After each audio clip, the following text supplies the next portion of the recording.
everyone, this is Ed. Welcome to Lessons from My Mentors. This one is a summary of some previous ones, but people have been asking me, how do you know whether or not you've become that toxic person or the mean girl or the asshole? Those were some of the topics of some previous episodes. Because I don't think most people are born that way. I think they're shaped that way by the people they hang out with. So this is sort of like a summary of some of the previous ones, but specifically answering the question, how do I know if I've become one? Because I think it could happen to any one of us, and it's probably, I'm sure, happened to me. I absolutely has.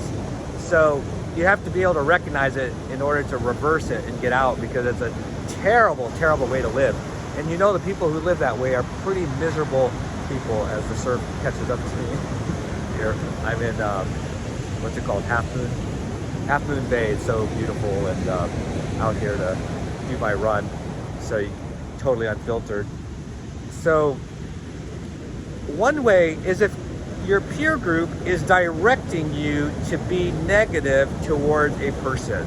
That's a key one. So I get this a couple times, especially in the last month, from friends that are calling me and saying, hey, this person that belongs to a group is telling me to avoid you, is telling me that you're a bad person. So that's a sign, if someone is telling you that you may be toxic. Certainly that person talking to you is toxic. If you were to follow what that person is saying, you'll become toxic, because that's easy. It is exactly like bullying in elementary, junior high school. Like, oh, look at that kid over there. We don't like him or her, and let's avoid them. Let's not sit with them at lunch. Let's push them around. Let's get them in trouble somehow.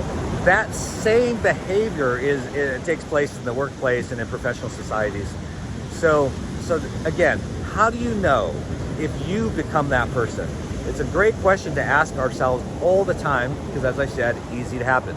So one, are you being directed by people to do something like that? If yes, you're part of that group probably, and yes, you become a toxic person. If you actually do that, that's the second one, that's the most obvious one. If you're actually participating, if you're calling people and saying, hey, avoid Joe, avoid Sherry, avoid whoever, you're a toxic person. And it's okay, you just recognize it and make changes. And it's just choose love.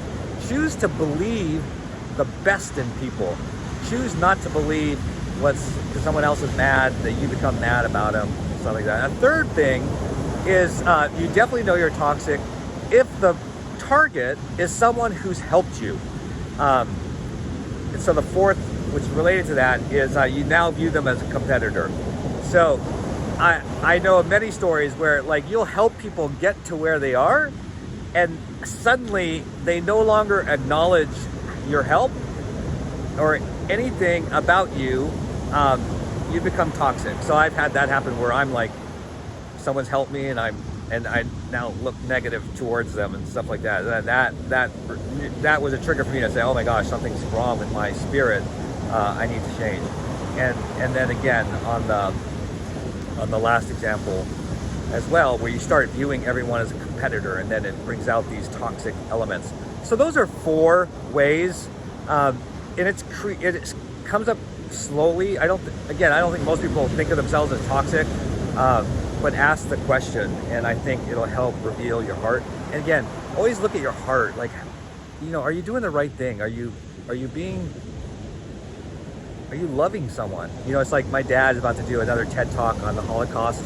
He's a Holocaust escapee, so concentration camp escapee, and he talks at the end about choosing love over hate. Now, if anyone had the right to be upset and to hold a grudge and become toxic, it's my dad. But he chose love over hate. So that's the message for you. Check your spirit. Are you that toxic person? You might be surprised yourself that you are. And then it's okay, you recognize it, and then make a change. That's it. Hope that helps. Lessons from my mentor. Less toxicity and more love will definitely turn things around, and you'll be a happier person.